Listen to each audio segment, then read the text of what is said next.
This is the Bigger Pockets Podcast, show 436. You're listening to Bigger Pockets Radio, simplifying real estate for investors large and small. If you're here looking to learn about real estate investing without all the hype, you're in the right place. Stay tuned and be sure to join the millions of others who have benefited from BiggerPockets.com, your home for real estate investing online. What's going on, everyone? It's Brandon Turner, host of the Bigger Pockets Podcast, here with my co-host, Mr. David Green. David, welcome to the show, man. How's life? Awesome. Had a great weekend. I'm looking at houses again for myself. So I was out this weekend looking at places to house hack in the hills of the Bay Area and going through all those emotions again about buying a property and getting all excited. I was out in Hawaii looking at condos, and I put one under contract out in your neck of the woods, and I'm looking at probably 3 or 4 more right now. So I'm like a kid in the candy store once I can start buying real estate again. That's awesome, man. I'm excited for you. Yeah, once you have a place out here, you can come out every week. You can come out every Monday for our podcast recordings. We typically record on Mondays. I don't think you will, but that'd be funny. You have a commute we had every some Sunday technical night. difficulties today, and so it's so frustrating. I might take that 5-hour flight over trying to figure out this. Just thing. record in person. I don't think it's a bad idea.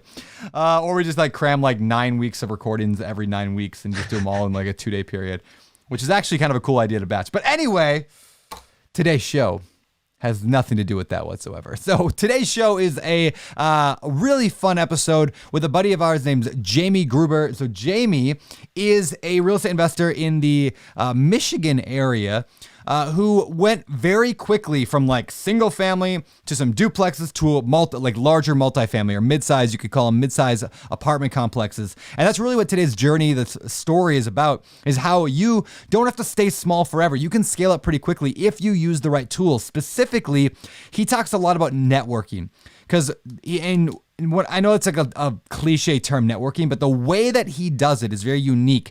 And something that you could start implementing today. So listen for all of that today. Especially, I love he said this phrase on the show. You're going to hear it later. And we didn't really dive into it, but you're going to hear this theme throughout Jamie's life. He said this: be intentional, get educated, and then take action. Like those 3 things: be intentional about what you want, get educated about that thing, and then take action. And I love that reoccurring theme is through every area of his life. You're going to hear that and how you can apply that to yours as well. Now, before we get to the interview, though, let's get to today's quick tip. My quick tip today is called 14 banks today. Now, let me expand on that. Jamie tells us a story today in the podcast you're going to hear about how he called 14 banks to get good financing.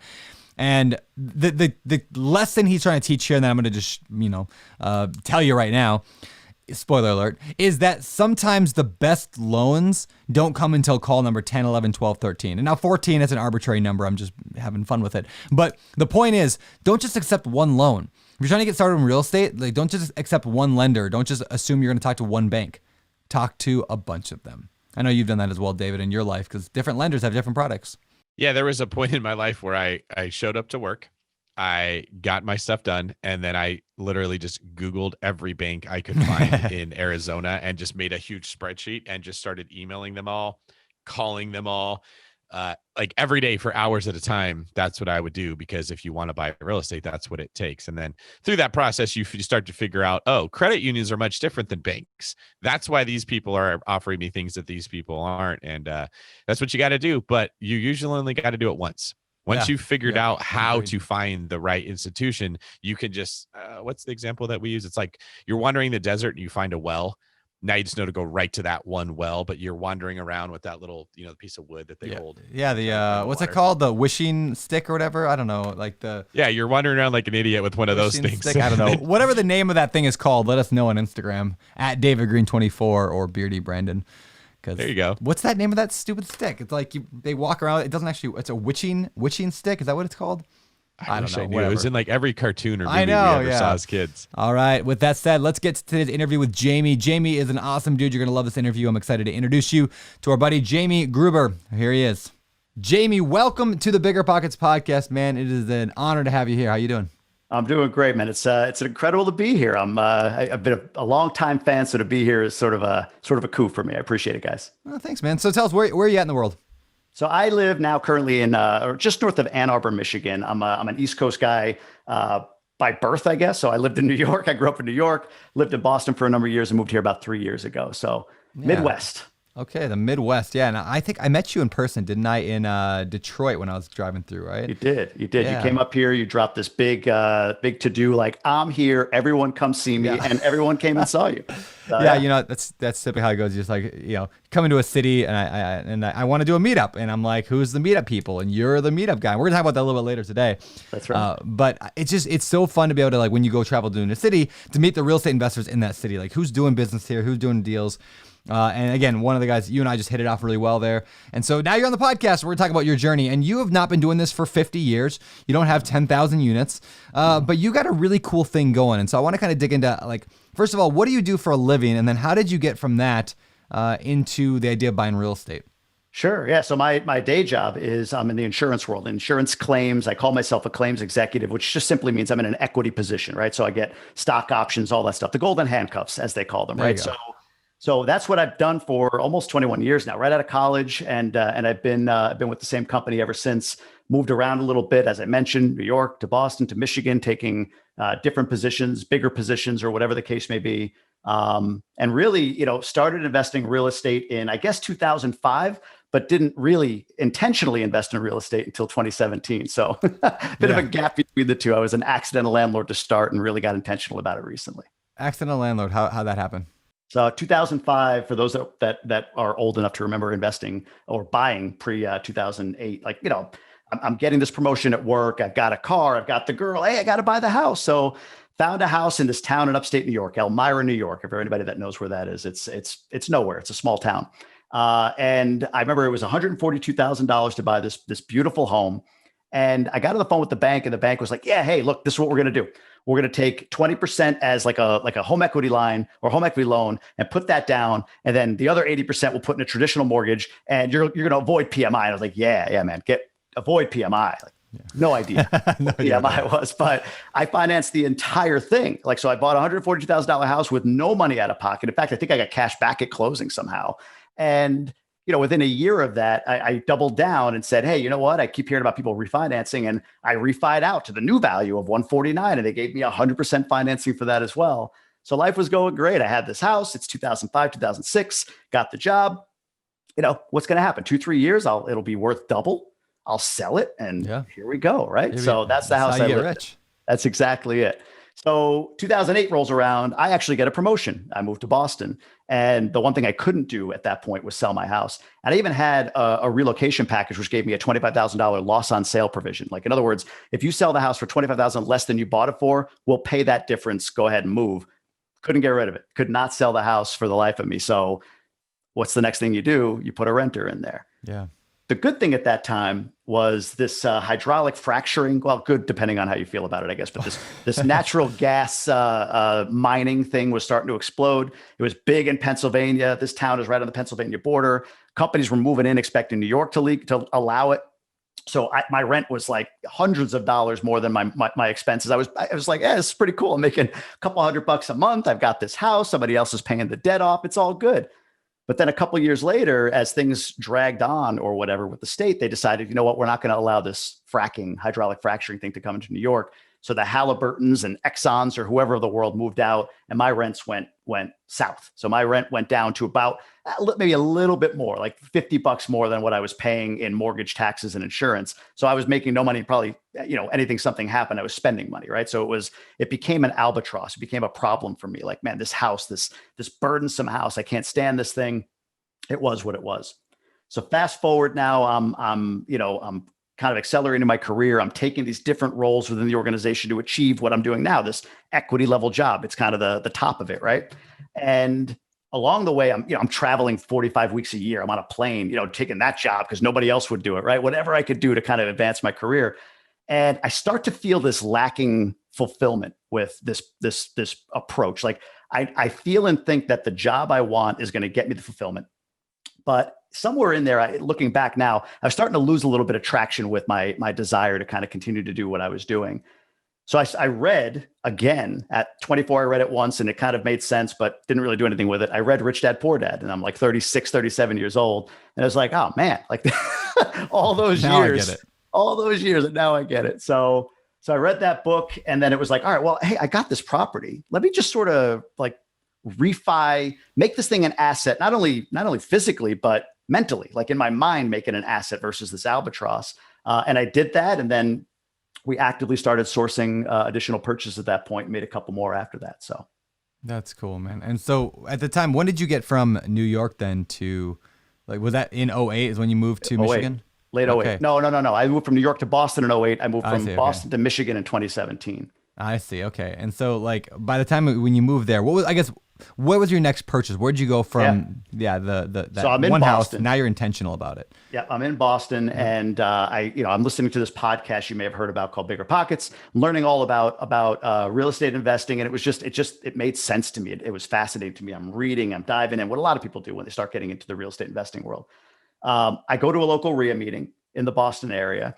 And it was great. Met some people, learned some things. But the one thing that became clear for me was like, man, it's hard to invest in this area. Just prices are high, cash flow is low. All of the things I had learned on the BP podcast didn't seem possible there. But I have this house in New York, right? I have this house in upstate New York. It's where I'm from. I have family back in that area. So I decide, you know what? Hey, let me look there because it's way more affordable. Rents are pretty good. I can get, we talk about 1-2% rule. I can get 2-3-4% rule in some of these markets. And I found a couple of distressed duplexes. I had heard of the BRRRR method by that point, and I decided, you know what, perfect. I'm going to do that. I'm going to BRRRR these two properties. Got them under contract and purchased them. I think together I purchased them for $170 combined, and that was kind of the first intentional purchase of real estate. And I did that late 2016. Got the promotion to move to Michigan in January 2017. So I literally closed in mid-January 2017 while living in Boston, and then moved to Michigan about 3 weeks later. And now I got these properties a flight away in New York versus a 4-hour drive away in New York. So yeah. Well, a couple of things to point out here real quick. First of all, the fact that you chose New York, I think that's so smart in that we talk a lot about unfair advantages. Like when you were looking at where to invest, you had people there, you understood that area, you knew that market, and you're like, hey, that's going to be my market. Now, just one thing we encourage on the show a lot of times is where do you have your unfair advantage? I hate the question, like, what's the best market to invest in? Yeah. I'm like, the best market to invest in is like the market where you have a team, like where where the numbers make sense, which is most markets you can find something that makes sense there, and where you have a team. So, so that's cool. So how did those duplexes go? So duplexes, we purchased them. We learned a ton. I'll say that. Meaning, like, we did all right with them. We still own them. We refied out of them and essentially executed the plan. Maybe not exactly, but for the most part, we executed the plan. But they were great. We had a sewer pipe go. That costs a little bit of money. And it's funny, you talk about the experience you get. The first property, the one in New York that I moved from and had to keep, sewer pipe went. So I learned that's about a $5,000 deal, right? First estimate for this sewer pipe on this new property was $18,000. Well, thankfully, with the experience of the first sewer pipe, it was like, it seems a little steep to me. So got enough estimates to get this at, I think it was like $6,500 or something like that we had to replace for. So, but again, not knowing, without having done that first property, I think that's something that I learned. Like, man, you just got to do that deal. You got to do that first deal. You're going to lose, no doubt about it. At some point, you're going to lose on that first deal. But man, the stuff you gain, the knowledge you gain, the information you gain, understanding what the zoning commission will do if you have flaking paint on your house. I had no idea, right? Like how aggressively they come after you to paint the house, how much a sewer pipe is, all of that stuff. So the lessons from that first property really served us in I guess optimizing or mitigating expense on those two duplexes as we went through the BRRRR process with those. So one of the things you want to make sure when you're getting started, because like you're saying, Jamie, you probably are going to lose money or time or whatever in the beginning, but you don't want it to be a knockout blow. You don't want to end up to where you've lost all your capital, you can't get financing, and you're out of the game.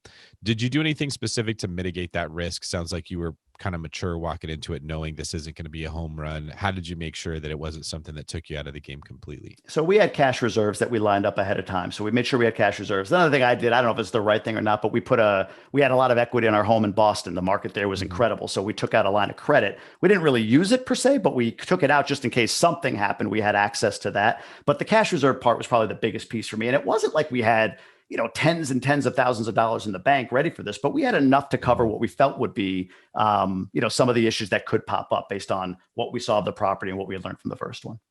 I think that's worth pointing out that there is what I would call a false sense of security that comes from thinking I have a lot of equity in a property. Yeah. I'll hear people say, well, if the value drops, I've got this big cushion. it doesn't really mean anything in practical terms what your equity is.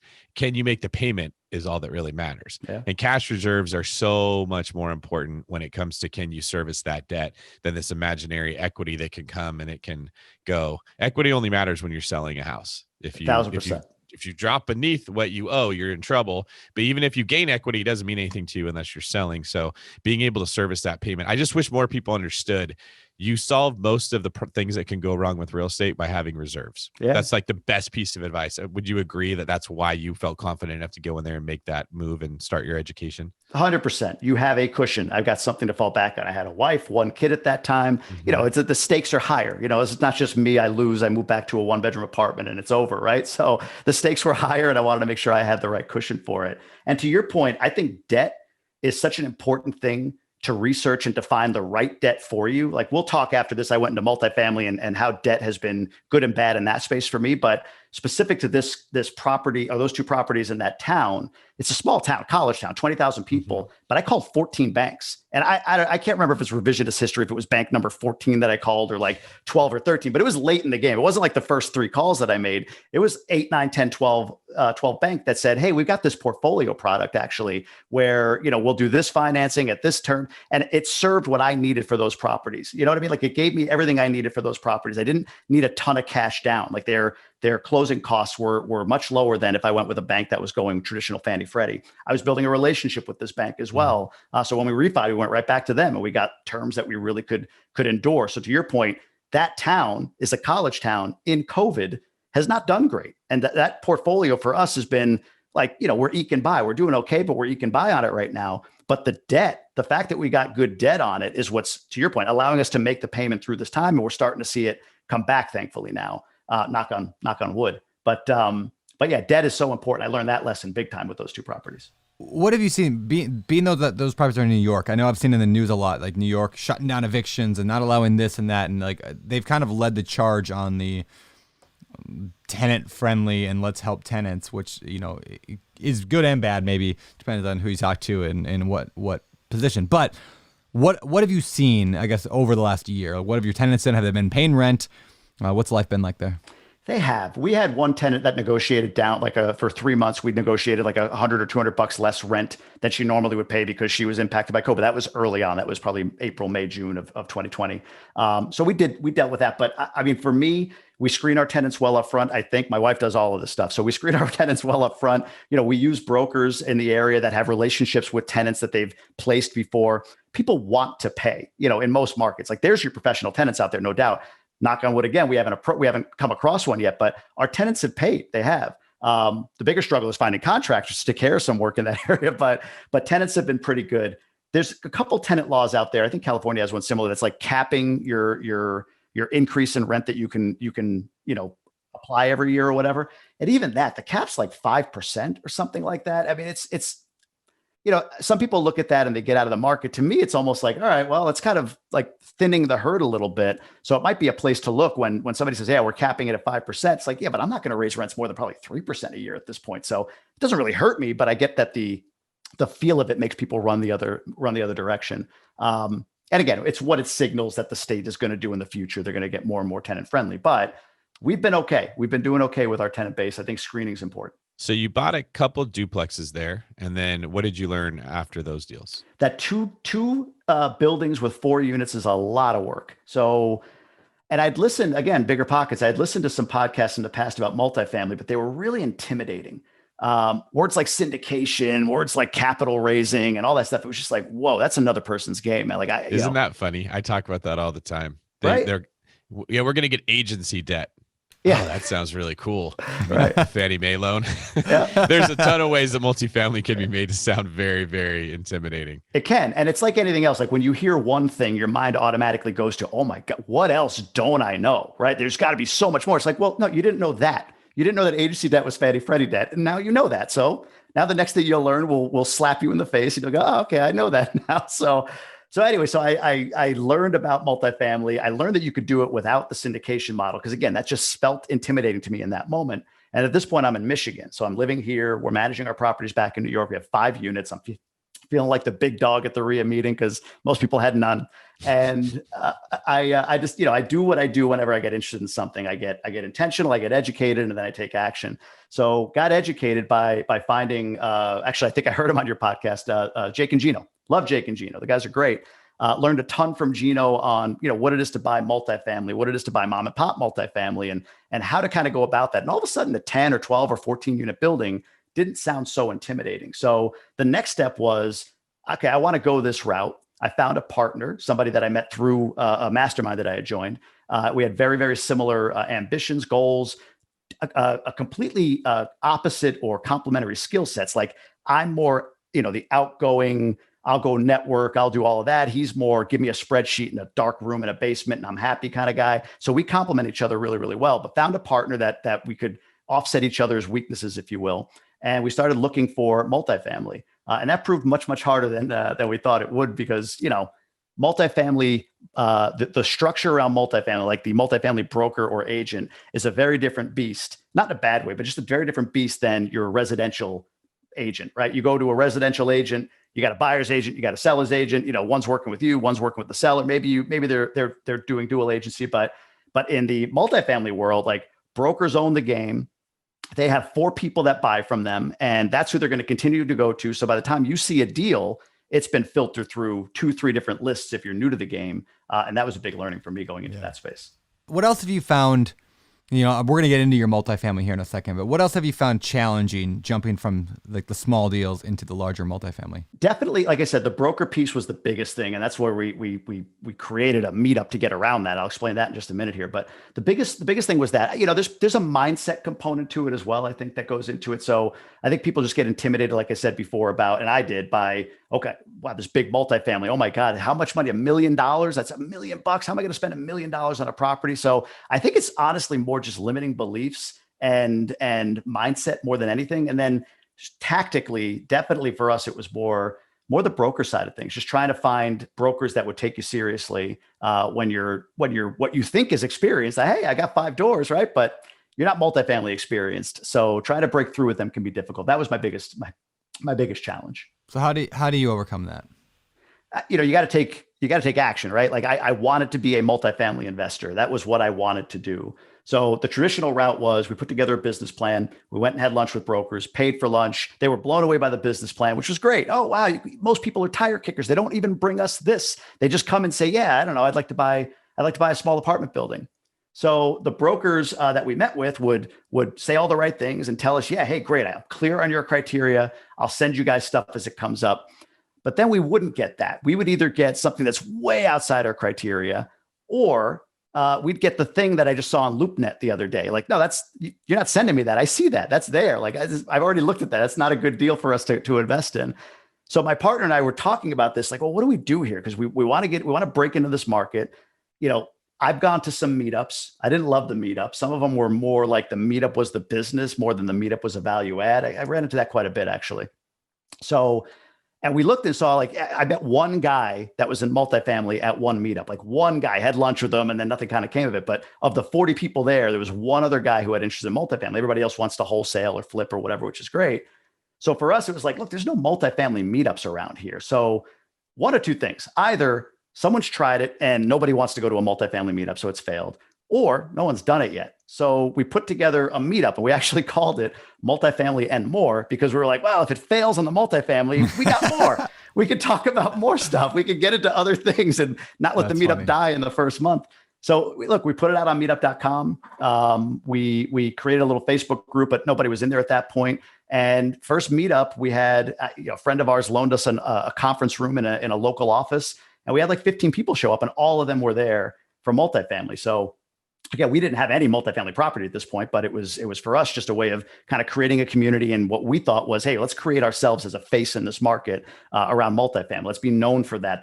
We can get brokers to take us seriously, or whatever the case may be. So that was the plan. That's cool. I like that. Yeah, I was reading this weekend, and I put it on my Instagram, Beardy Brandon, if you want to follow me. I put on my Instagram story this like 5-page section from Tim Ferriss's book, The Tools of Titans. And Tools of Titans is kind of like a summary of a lot of his podcast guests, but then also like he pulls out just like these like lessons and things that throughout the book. Anyway, and he had this whole section on I can't remember what it's called, basically like being a category king or like creating your own category. Yeah. And what he basically said is rather than being following what everyone else does, you just kind of create your own category and you become the thing. And he even jokes in there about how like the term lifestyle design, he invented that term in the 4-Hour Work Week, and then that became a thing that everybody knows. And it made me laugh too because like we did that with Burr and house hacking. Like we coined those terms here at BiggerPockets, and they became things because there were categories that didn't really have names, they didn't really have a thing. You did the same thing with multifamily there. You're like looking around, you're like, well, there's a lot of meetups, and if I just go start a meetup, I'm gonna be one of 100 other meetups in the area or on thousands online of meetups. How can I be different? How can I be the only one in a category? So you created a brand new category called multifamily meetups, and you're like, we're the best multifamily meetup because you're the only one I'm sure there's now more, right? So I love that from a marketing aspect is if you can do that. We did that with our real estate fund. Like I raised a lot of money in our fund. We don't have just a fund. We have a cash growth fund. What's a cash growth fund? It's a fund that gives you cash flow starting from day one and long-term appreciation options through forced equity. Now that's a term I invented, cash growth. It didn't exist before I put that word together. I put a little trademark on it now, and it's like, hey, that's my term. But now all of a sudden people are like, oh, he's got a cash growth fund. Like rather than taking 2 sentences or a paragraph to explain what we do, I'm now like the category king of that category. Oh, this is what we do. We do syndicating properties that provide cash flow from day one and appreciation options. It's like it's from a marketing standpoint, I love that. So let's dig into that a little bit because again, I think you're a very good marketer and you understand this stuff. So what did that multifamily and more meetup, like what has that done for you? Where's it at today? I'm guessing it brought you leads at some point. Oh boy. So I've done 2 multifamily deals and we're working on our 3rd right now, actually. And all of it has come from our community or our communities. So yeah, it started out as, okay, hey, we want to go in there and we want to, be the face of multifamily. So we'll be taken seriously. And every month it kind of grew and we adapted like, hey, this isn't the right location. Let's go to this location. This isn't quite the right location either. Let's go to this location. And that what the content was and, at those meetups and how it flowed and all of that, like I feel have perfected it. And I can get into that if we have time, but yeah, from there, people in masterminds that I was a part of, 'cause I'm a big believer in being part of communities that are of like-minded people. So we're all part of abundance, right? Like that's a community that resonates with me. So guys and gals and masterminds that I was a part of said, hey, I'm in multifamily. Like there's no meetups in my area too. Like, how'd you do it? How did you create it? So I literally wrote like a 2-page document of like every step. Like, here's what I did on meetup.com, step by step. Here's how I got people to come to Facebook. Here's how I created my meetup. Here's how I found a venue, and just kind of wrote it all out. And we started creating chapters, like nothing official, just like, yeah, hey, let's do a chapter here and a chapter there. And we had 3 or 4 of them at that point, and started growing it out, growing it, I should say. Today we have 21 chapters, about 10,000 members across the Facebook groups. And yeah, we're in all corners of the country. But to that point, the 3rd month of our first meetup, a couple came to us, a married couple, and said, hey, look, we love what you're doing here. We've got this 8-unit under contract. There's actually 16 units. It's 2 8-unit buildings in a community. Like, any interest in kind of partnering up and buying this thing? And that ended up being our first deal. And then later on, we bought another deal with the guy and gal who run our Cleveland group. So yeah, the meetup itself, the brand, the multifamily and more experience, if you will, has been huge for me. So once you got rolling with your meetup, what do you feel like you did well that made yours sort of pass the competition and made it more attractive for people to join and be contributing to? There's a few things. So I think the things I did well were that we were consistent. So here's what I'll say. I think that when you create a meetup or when you're starting out in the networking space, like the first thing you have to do is set the intention to add value. That wasn't my intention going in. My intention going in was to get brokers to help me, right? Like that was my intention. So we went to our first meetup. Again, mind you, we had no multifamily, and here we are, the multifamily meetup people. And we figured out how to be credible in that space. But the first thing I learned was, man, when we go into these meetups and we seek to add value, huge. That's a big piece of what we need in order to attract the kind of people that we want in our universe. And then the second thing, I thought we did really good job of building our online presence. So for me, a meetup is a meetup, and there are a billion of them on meetup.com where you meet once a month, you go out, you see people, and then you come home. Even if you're running that meetup, that's the exposure you get to them. But I've heard, and I've learned this from a few different people, that, I think it takes like 6 or 7 interactions with somebody for them to know, like, and trust you enough for them to invest with you, partner with you, or whatever it is you're trying to do to accelerate your real estate investing career. Well, if I'm only going to go to a meetup every month. It's going to take me 6, 7, 8 months if I go consistently and the same people are there for me to find the kind of people that I know, like, and trust. And for those people to know, like, and trust me, for me to go through with my real estate career. So I'm already, 7, 8 months out from the people I need in my world if all I do is a monthly meetup. So the other piece to this was, how do we build a community? So where we started people out on Meetup, we would move them over to our Facebook group and really pour into them there with virtual meetups. Brandon, you were a guest at one point on our virtual meetup where, people who don't normally have access to you on a webinar would have access to you to ask you questions. Incredible value add for a lot of folks. We had a ton of people show up for that.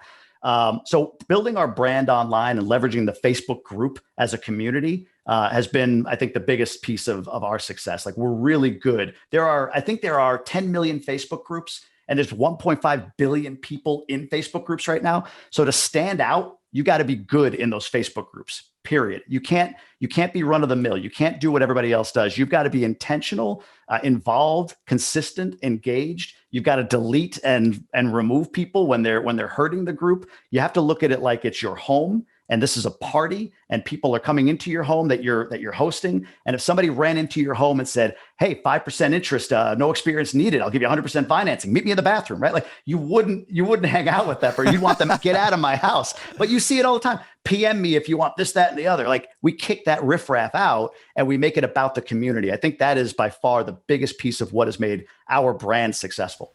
That same thing is what made BiggerPockets today. If you look back 10, 15 years of Josh, like when he first started BiggerPockets, it was like, he got threatened to be sued by many people who just got angry. People like threatening him, to come to his house and beat him up, like all sorts of stuff, because he would kick people out for violating the rules. And he's like, "You guys, this is my house. This is my thing. Like, we want a safe space that you're not going to get pitched. You're not going to get felt like every time you come to the site, you're just going to be like, hey, join my, $50,000 training course," or whatever the thing they're trying to sell, or I can get you, the private loan stuff, the wholesale stuff. Like, there's a time and place for marketing and for deal making. And my guess is that somewhere in your meetup, you have a place that you somehow allow people to work together, at least like in the networking. We do. So, absolutely. Yeah. Yeah. And so, it's about being respectful of that. So when you go to a situation like you're on the BiggerPockets forums or you're in your Facebook group, knowing what the rules are for the thing is so important. And then also, if you're going to start your own, which I think everyone should definitely consider doing, is how can you be the leader of a community? By doing that, you have to be that strict. You have to have those strict guidelines and rules. Otherwise, it just becomes one of the many other Facebook groups I've been part of that just you leave because they just be overrun with spam. Spam. Yeah. There's a lot of shares. I hate shares. I mean, I have a place, I guess, but whenever I see somebody share something that they posted elsewhere, and it depends on the look, not being funny. If it's you two in a Facebook group who are niche famous, well, let's be honest. I mean, you're known niche in this space. Niche famous. I've heard that somewhere. Maybe it was you.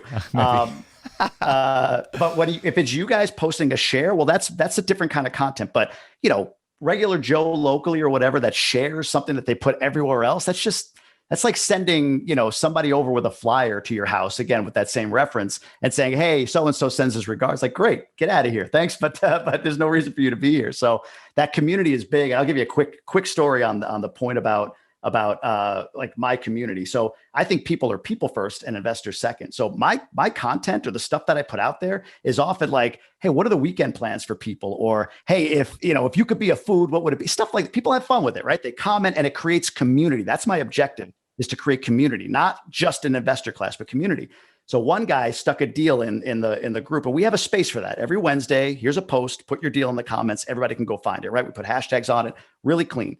Somebody dropped the deal in there. I deleted it, and I got that same thing. No death threats or anything, but hey, look, you could put, what'd you have for Thanksgiving dinner, but I can't put a deal in there. I'm like, no, man, that's my brand. That's my community. This is what we do here. So I appreciate your deal, but there are a zillion other Facebook groups where you can drop that deal, and people will find it if they want to. But what makes our community thrive is that we're people first before we're investors.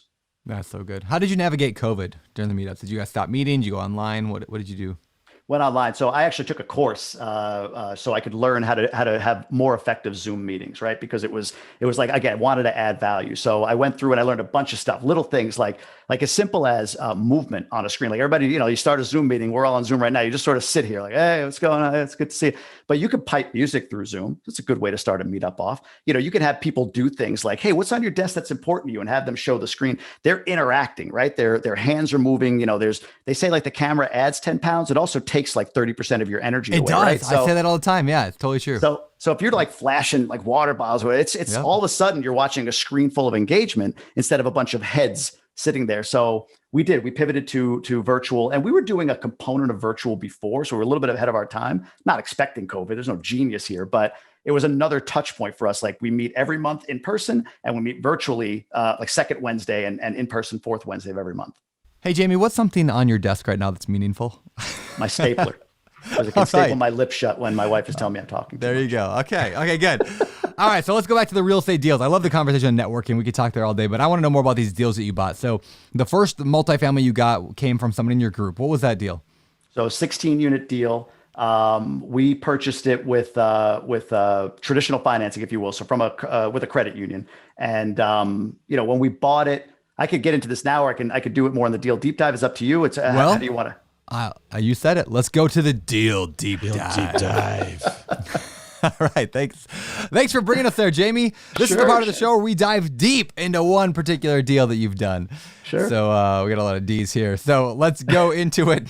Number one, what kind of deal was this and where was it located? What type of property? 16-unit property, so 2 8-unit buildings about 2 blocks from one another, and it's in a town called Pinckney, Michigan. So it's like a bedroom community to Ann Arbor. People have heard of Ann Arbor because of the University of Michigan. So outside of Ann Arbor, and real quick, it's actually part of a 32-unit community that the sellers sold half to one seller at one point and half to another seller at another point. So we own 16 of the 32, and they're not next to each other. Like we own this one and another person owns the other one next to us on one block and the other one next to us on the other block. So, okay, weird. How did you find this deal? So at the meetup, this couple, like I said, brought us the deal. We worked with them on the 8 units that they had under contract, and then worked on the other 8 units with them as well. Can we talk about this real quick? Or I want to just bring up this point. It's interesting that they wanted to work with you. Despite you having no multifamily experience, you've got the duplexes, right? And that house, but like, it's interesting how, because you were the host of the meetup, you were the community organizer, you have a level of trust and credibility that just because you have the ability to organize people come to you and bring deals to you. Yeah. The other part too is, like, you think about that. People say like, well, I don't have credibility to start a meetup. I can't be the expert. It's like, you don't need to be the expert. Like, you need to be maybe a chapter ahead, right? So you could be a chapter ahead of somebody and add value to them. And that's all we were. We had a business plan for multifamily that we could show brokers. Most people in the room didn't have that. Month 2, my partner, who's the spreadsheet guy, did a deal analysis. Well, guess what? 3 syndicators showed up. So my partner's sweating bullets. Like, what am I going to do? But we turned it into a discussion, right? These syndicators helped my partner and me and everybody in the room kind of develop what this should look like. But yeah, for those that are thinking like, oh, can I do this or whatever? I think there's 2 decisions you can make. You can either be the knowledge, and in some aspects I am when it comes to some level of multifamily that I have experience with, or anything with mindset. I'm a mindset junkie in that regard. I could be the knowledge. So I can create content as the knowledge, or I can broker the knowledge, which is what I do at my meetups. I bring in people that know a lot more than me and let them provide their knowledge to add value to the community. All I'm doing is facilitating and brokering it at that point. That's so good. So good. I like that, brokering the knowledge. That's pretty cool. Yeah, it's clever, that. Right? Yeah, it's clever. I like that. Probably the hidden value in what you're doing, Jamie, that maybe those who haven't gotten started haven't realized it yet, is you're pulling back the curtains and you're letting people see into your life. It's that simple. When you go to a thing like this and you get to know somebody, you're removing all the elements of distrust by letting them get to know your personality, which makes you more likable, which makes people want to work with you. It really is that simple. It's the introverted people like me who don't like meeting new people. It's expensive to be that way because my little circle of people that know me really, really like me. They trust me a lot. We're very close. But everyone that looks at me from the outside says the same thing. That guy always looks angry. I don't really like. He's kind of scary. They're not going to bring me the deal is what I'm getting at. They're going to go right to Brandon and like, hey, Brandon, please take my money. So for those people that like to meet with people, or even if you don't, it's a good business skill to have is what I'm getting at. There's always a distrust with someone you don't know. And if you can remove that, makes it much easier for people, the universe, whatever, to bring you those opportunities. I think, Brandon, didn't you get your first multifamily deal talking to people at church and just telling everybody what you wanted? Yeah, my first apartment was from an older couple at my church who I just was like, I want to buy an apartment someday. And they're like, weird, we have one. And then you're very charming. They probably liked you. They're like, hey, we can help this guy out. We can get him started in the game. Jamie, there was probably an element of that too that was happening with you. Yep, absolutely. Absolutely. Well, people probably heard that story of my that first property. I don't know if I've ever actually said this, is that first apartment where I mentioned to the people at church, I did not convince them to sell to me. When they first told me they had an apartment for sale, like I never tell the full story, but basically I was like, oh, that's great. You have an apartment. Cool. Have a good day. And like, that was about it, right? Like, I wasn't like, okay, sell me your property. Let me tell you, I'm going to make you this offer. I can do this. I was like, oh, okay, that's great. Oh, lucky you guys. And like, it took a year of them convincing me to buy their property, not the other way around. It took us a year to fit, because I had all these limiting beliefs of I'm only, 24. I don't have any money. I don't know what I'm doing. I got no experience. And like, one by one, the guy helped me work through it. Now, why would he do that? Like, why would he fight to have me buy his property? Because he liked me. Knows, like, likes, and trusts you. Yeah, he liked and trusts me. Exactly. Like, he knows, like, and trust. And you get those things. And people will fight to give you their deal oftentimes because he wanted me to have it. And so, like, I don't know. I think sometimes, like, people put people like us, like, three of us and others who lead groups on a pedestal. Is like, oh, they know what they're doing. They've always known what they're doing. I have no idea what I'm doing I still don't know what I'm doing half the time. Like, it's just like, I have a loud mouth and I talk and people know, like, and trust me. And that though is enough. So get people to know, like, and trust you. Absolutely. And to that point too, like what you find is, you start to, like, I've been able to network with you and some of the bigger multifamily names out there. Like, they're in my phone now. I mentioned Gino. I could call Gino with a question. So by being the lead of this and adding value, you start to attract, these folks doing things at another level into your world, and they become my mentors. They become people that I can rely upon when I need information. So when you watch them do something, you go, oh, I had no idea that's all it took. That's all I got to say. Yep. That happens so often in all of our lives. I'll admit this. A couple years ago, I didn't know that there was only like 4 kinds of business entities. You got an S corp, a C corp, an LLC, maybe another one. I thought there was like 400. Just in the back of my head, I always assume like there's a billion ways. Like, how could I figure out which of the 400 to do? And when you talk to CPAs, they're not the easiest to understand. No. And then one day we were talking and it clicked. I'm like, wait, that's all? There's only 4 things I got to learn. There's a couple differences between them. I can't believe I spent this much time being that intimidated. So for everybody listening to these talks, we're not that much different than you. We just hear more stuff from people that have already done it, and that information is passed along. All right. Next question of the deal deep dive. How much was the property? Would you pay for it? So we paid $755,000 for the 16 units. And how did you negotiate that price? So, like I said, the 8 unit was already negotiated ahead of time. We had a conversation with the owner. I'm trying to think of exactly how it took place, but I think we were at his lawyer's office. We talked about the second building. He wanted a little bit more because those other 2 buildings I mentioned had sold in the meantime. So, like, he saw what his old neighbor got and said, I got to do a little bit better on the second building. So we found a price that we felt was reasonable, but he locked in on the first one. Older guy, he was unfortunately had failing health, as did his wife. So he was like, look, I gave you my word on the first building. It wasn't actually signed under contract, but he had essentially committed to this price. We kind of went to the second building and said, yeah, hey, look, willing to pay up to X, which once you dollar kind of cost averaged them out, the 2 buildings together at 755, it ended up being like 47,000 a door. It was well within our range of purchase at that point. So it was a pretty easy negotiation from that perspective. I would venture to say the fact that he liked you caused him to want to honor his word more and knew you. It's easy to break your word to a person on the other side of a transaction when there's 2 agents between you. That's not a human being, but it's different when you know that person and you're going to have to see them. That's why later. I always try to find ways to get myself into every transaction. Like, forget the agent. You're so smart. So I'm looking to buy a house for myself right now. I'm looking at House Hack, and I was telling my buyer's agent, Johnny, who I have representing me, I want him talking to the other agent, but I want to be getting to know the seller. And he was giving this really good description or this strategy to the listing agent that I had given him and said, hey, here's what we're going to do. And I was like, I told him that's never going to work because that is way too much information to make it to the seller. You think you're talking to the agent, you're not. The agent is a filter to get to the person who's the decision maker.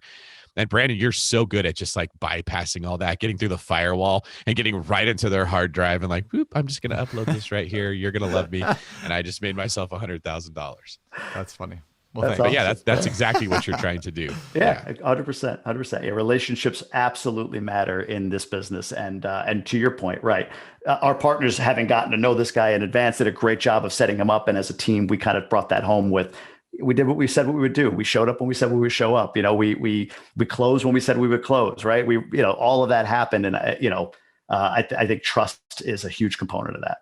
That's a good tip. If you're trying to buy something, make yourself a person to the sellers on the other side. Do whatever you can to make it personal, to where there's an emotional connection, and they think if I don't do this deal or if I back out of this deal, it's going to affect another family, as opposed to it's just I got to sign a paper saying I want to cancel the contract or whatever. Yeah, and that was a mistake I made as far as like I almost violated trust with this seller, because when I met him and I'm talking to him, we had this idea of seller financing. Like, hey, maybe we could do this, and I pitched him on it. To your point, Brandon, I pitched him on it, as opposed to listening to him and his needs. And he was fine. We didn't end up doing it. It wasn't like a long drawn out thing. It was like a 2-minute awkwardness, but I could feel myself like, like I'm pitching this guy. Like I'm literally coming after him. Like, here's what it benefits you. Here's this. I just gave him like this buffet of benefits and didn't listen to him. And I've learned my lesson on that. Just, hey, what's his need? What does he have to get out of this? And then can I work within that? And if I can, great, then deals are made. All right. So how did you go about funding this property? So we put each $55,000 in. That was for down payment, closing, due diligence, as well as a reserve account. So 4 people bought the property, me and my business partner, and then this married couple, $55,000 each in. And that was cash. And my partner and I said, hey, let's test some private money here, because we really hadn't done that before. So we took like a $50,000 private money note from somebody in a mastermind, right? That would kind of invest with us, and we gave them a guaranteed return. So we went that way with it, got a credit union to finance it. And the terms were tough. They were like, it was like 20 years, 6% at that point. This is about late 2018. So 2 years ago at this point, 6% interest, 20-year financing. It wasn't the best financing, but like my partner, Ben, and I always say, but it got us our first deal. So it was great financing in that regard. So that's how we did. That's how we funded it, with some capital, some private money, and then just with traditional bank financing. All right.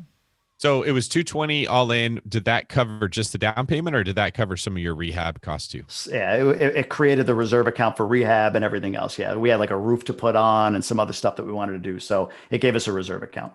So what did you do with it once you bought it? So we had a repositioning strategy where we thought we could get rents from an average. I'm going bumping into my mic here. Rents from an average of I think it was $578. So the renters had been there since like 99 to 2008 kind of thing. Like had started their leases then, and they had not moved. Like their rents were the same from 1999 or 2008 or whatever the case would be. So tons of upside. So we saw it as, okay, $578 is the average rent. We think we can get average rent up to $700. And these are all 1-bedroom except for 2, which the prior owner actually marketed still as 1-beds because he didn't want kids in there. He just wanted like quiet, retired people in there. So he only called them all 1-beds. So we're like, well, all right, there's 2 beds. There's a little bit of a find there, and then we can move rents. So the first thing we did was we went in and we saw where we could, again, add value, right? So it wasn't like, great, new owner, here's the new rent. It was, what maintenance issue do you have? A faucet, a toilet, whatever. We'll take care of that. No problem. We went in and we cleaned up the common areas. We did some landscaping. We made the place look nice. And then we came to them with leases at that point. And our strategy was, because there were 0 leases in place, to stagger them. So we did some 3-month leases, some 6-month leases, some 9-month leases, some 12-month leases, so that when they renewed for a year, we had leases staggered. We don't want to sign a bunch of 12-month leases in April, and then next April, the entire building comes up for renewal. So we staggered that a bit. Today, we are well past $700 per door. In fact, we just rented a unit for $925 that was previously rented when the guy lived there before, when we bought it, for $575.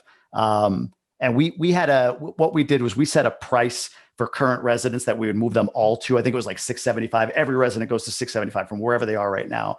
And then new tenants, we brought in at market, and we just kept testing it. $695, $725, $745, $795, $850, $925. So it's kind of gone up and up. And but in August, before this $925 rent, we actually refinanced. The original partner said, "Hey, we're good. We kind of want to go." So we refinanced and bought them out with the refi proceeds.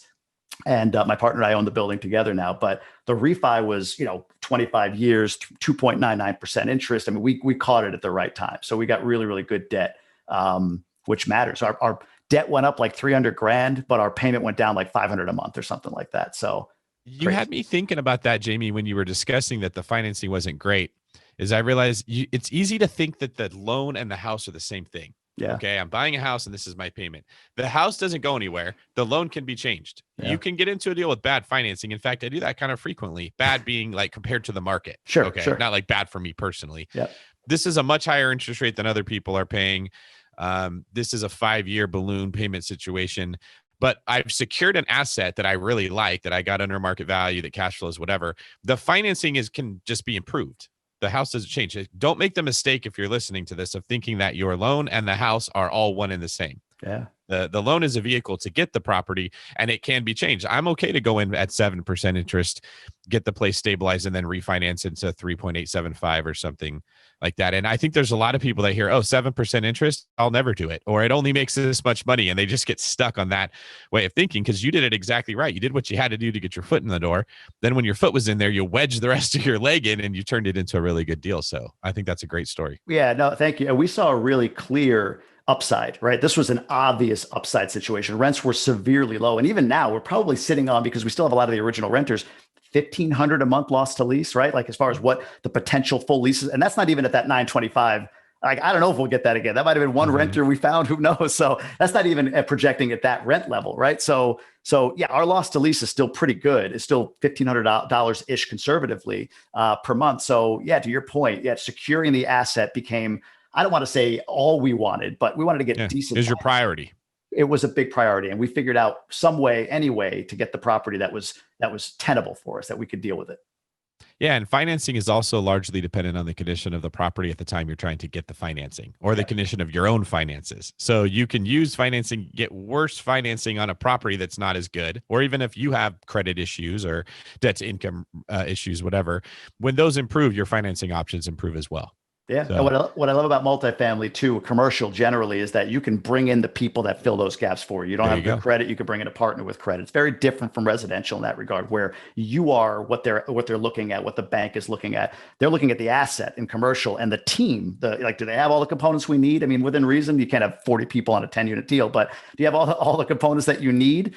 You have credit, you have experience. And to that point, this group, this couple that came to us, I did have experience. I had 5 units, so I could list that first property that I hated way back when, gave me enough experience for the bank to say, okay, experience is in the equation now, so we're rolling. and since your goal with almost anything that you're buying is to improve its value in some way, in multifamily, that's usually improving the NOI. Yep. Financing better terms, which are based on the way that the property is performing, is sort of a byproduct of what you're already doing. It's not a whole nother thing of work you have to do. You already did it. Now, boom, just throw the cherry on top. Now, when we refi, we get better terms because we made the property worth more and it's cash flowing harder. So yeah, I noticed that financing seems incredibly easier for commercial in general than in residential. I think Brandon's probably sitting inside like, yes, because we know what it's like when I told him I'm trying to buy a house. There's like 38 mortgage statements that I have to get together and property tax things to show they're paid. And it's just absolute hell trying to get that done. You go to buy a property and it's like relatively painless when it's commercial. You can, as long as you're honest on a personal financial statement, it gets you a long way. So yeah, absolutely. Absolutely. Well, thank you for sharing this. What lessons would you say you learned from this deal? I think the first one was, and I learned it thankfully before we did it, but we were ready to go in like rents are low, go. But, the first lesson we learned early on was these are people first, like this is their home. So going in with that softer approach of, hey, look, let's go in and take care of some issues. Let's get to know these folks before we all of a sudden jack rents on them. We'll be very clear, like, yeah, look, we're looking at if the rents are low, we're looking at what they're going to be if they ask, and all of them asked. Great, new owner, how much more are you charging me? That was like the first thing they said when we opened the door. Mm-hmm. But we brought them, a little care package. We were good to them. So I think people first, add value first in any component. We talked about that in networking, but I think it's just as important when you acquire an asset and there are people in it, right? It's an asset to you, it's home to them. So making sure that you add value to them, that was one big lesson. The second one was, and I forget who I talked to, but it was an investor that I had a conversation with in advance, but just making sure you have a really, really, really good operating agreement. We did. We ended up having a good operating agreement. Our partnership dissolved very, very amicably. We agreed on a price. We wished each other really well. And it was never contentious. It was never bad. They're good people. We keep in touch now. But the operating agreement, I think, was central to that. And we were ready to go in with kind of a boilerplate, off a Google operating agreement. And I forget who it was. It was somebody in GoBundance. I forget who it was that I talked to. And he said, hey, look, so let me just run this scenario by you with your current operating agreement that you're about to sign. What if this, that, and the other happens? Then what do you do? I'm like, I don't know. So he's like, maybe you want to upgrade, find an attorney, get a good operating agreement in place. So I think that was another big learning for me.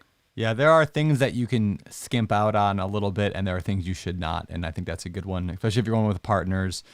Like, yeah, operating agreements are something that's very, very important. It's all about managing expectations. Like operating agreement doesn't matter if everything goes perfect, like really much, but it matters when things go wrong, which things always go wrong. So you might as well call it an expectations agreement. That's what it, and that's why everyone that has one has a good experience. It's not that the operating agreement was magic. It's that it forced expectations and conversations to be had about what they were brought up to the surface.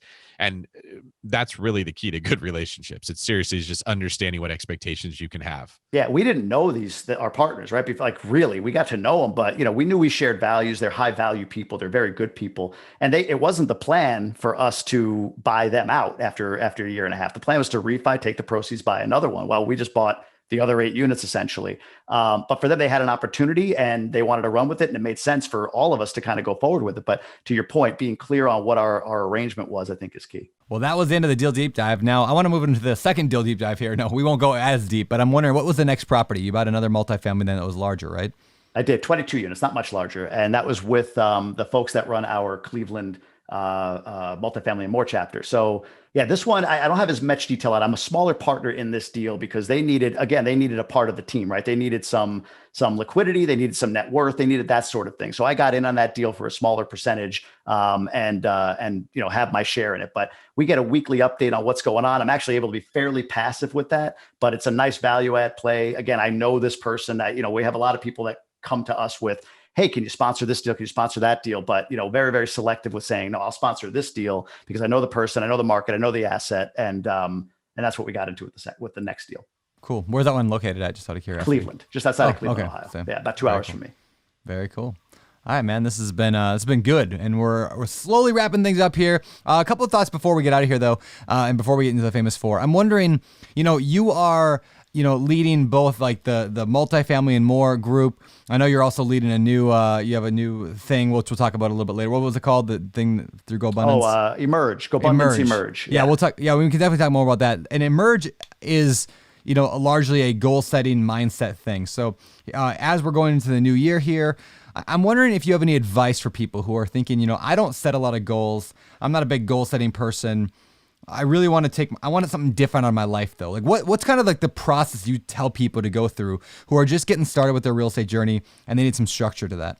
Yeah, you have to have a vision, and it doesn't have to be perfect. And I would say to you, take the how out of the vision. So many visions that I see are like, I'm going to have this, that, and the other by investing in, multifamily properties. Like, no, take that part out. Take that out. Just what's your vision? You got to be somewhat realistic, but at the same time, dream a little bit. Like, I'm going to own a $5 million home in 6 months. Like, maybe not if you're not, already in a position to buy that $5 million home. But, if your goal is to live, on the beach to live in Maui, to live, like you, Brandon, then put that in your vision, right? And every day you should set that vision, look at it, and then let it go. Forget about it after that. Just every day recall it, but don't dream all day. Now you got to take action. So the first thing is you have to have a vision.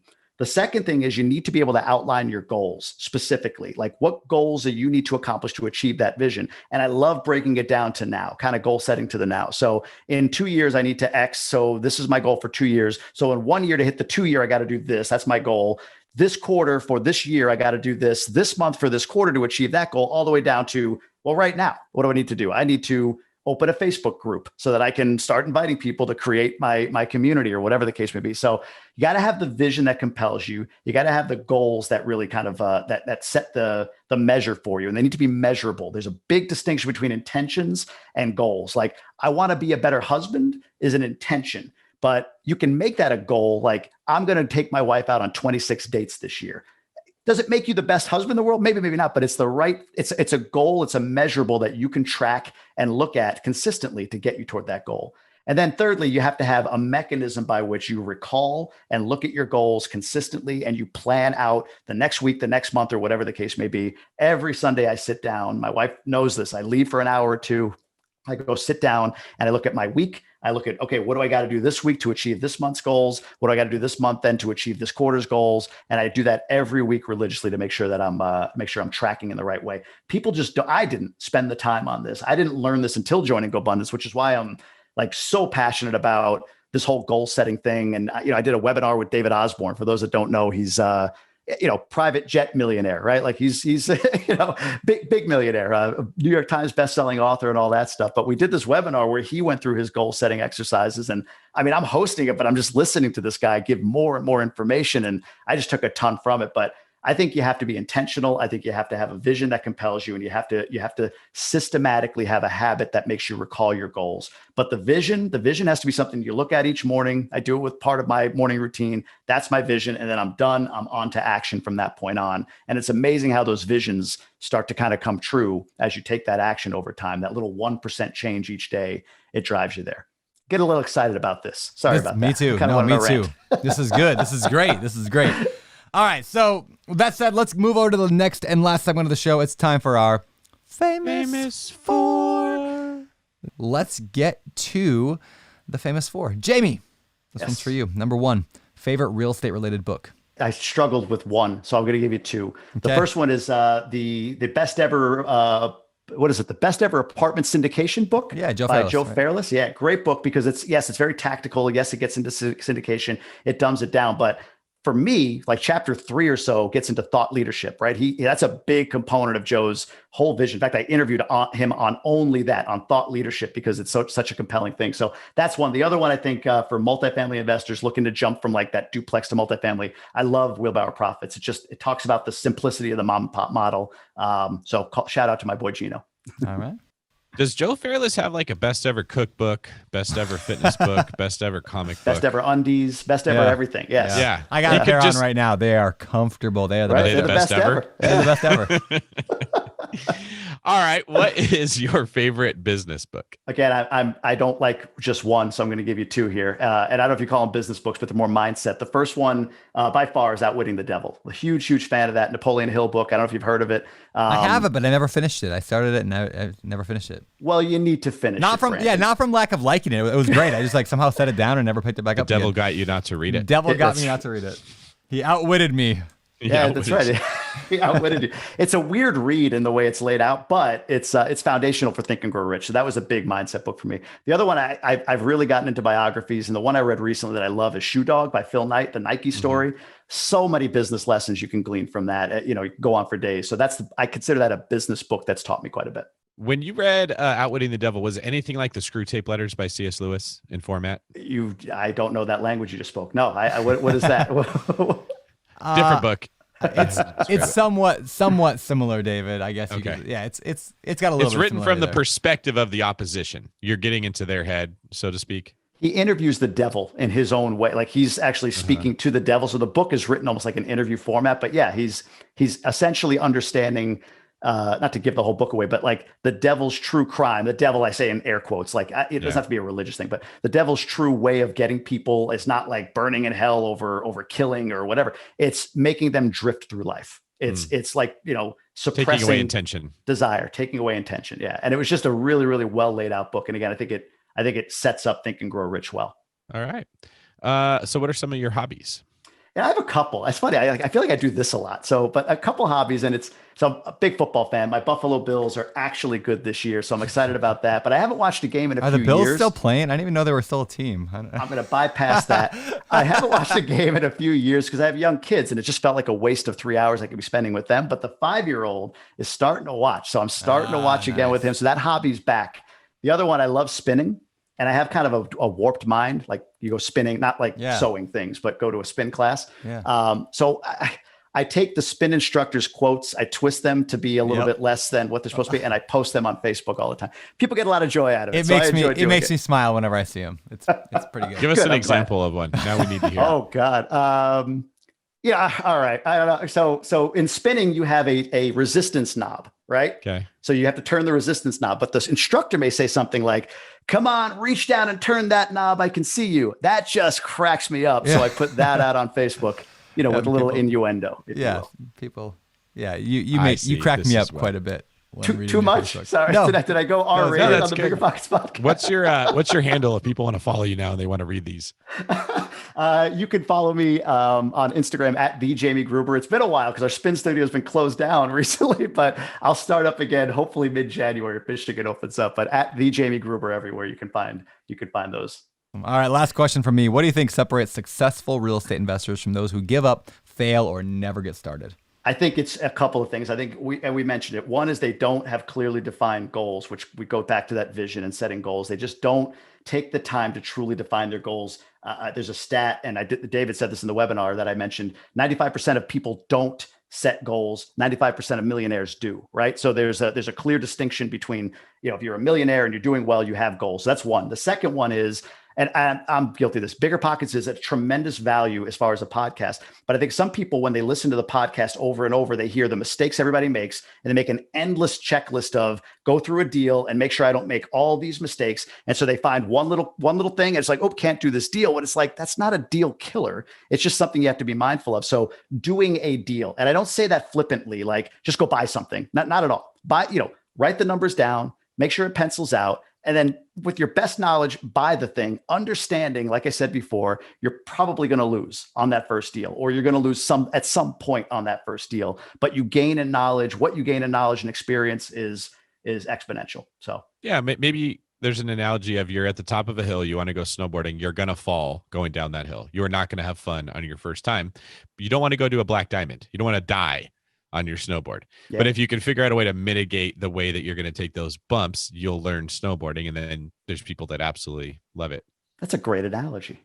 Wow. Yeah. Thank you. If I don't come up with them, then BiggerPockets said that they're going to replace me with like Drew Carey or Steve Harvey or one of those guys. BP is rolling. Game shows. Steve Harvey in here. Good for you. There's a lot of pressure on me.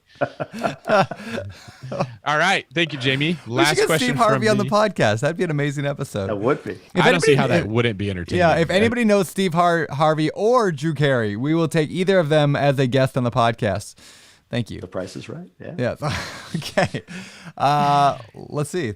Last question. Tell us where people can find out more about you. Yeah, so I mentioned a couple of things. So for Multifamily and More, check us out on Instagram at Multifamily and More. You can do that anywhere, on YouTube, on Facebook, at Multifamily and More, but follow us on Instagram there. I mentioned I'm really excited about this GoBundance Emerge program. For those that are familiar with GoBundance, it's the tribe of millionaires, right? I'm lucky to be a part of that tribe. But this is the first time that I think GoBundance has ever offered anything for somebody to become a millionaire as opposed to having to be one first. So you can go to gobundance.com/goals, and there's a great webinar that I did with David I mentioned already that you can watch, and he goes through his goal setting exercise, which is he shows his book, all of his goal. I mean, it's really, really tactical. So gobundance.com/goals, and you can check it out there.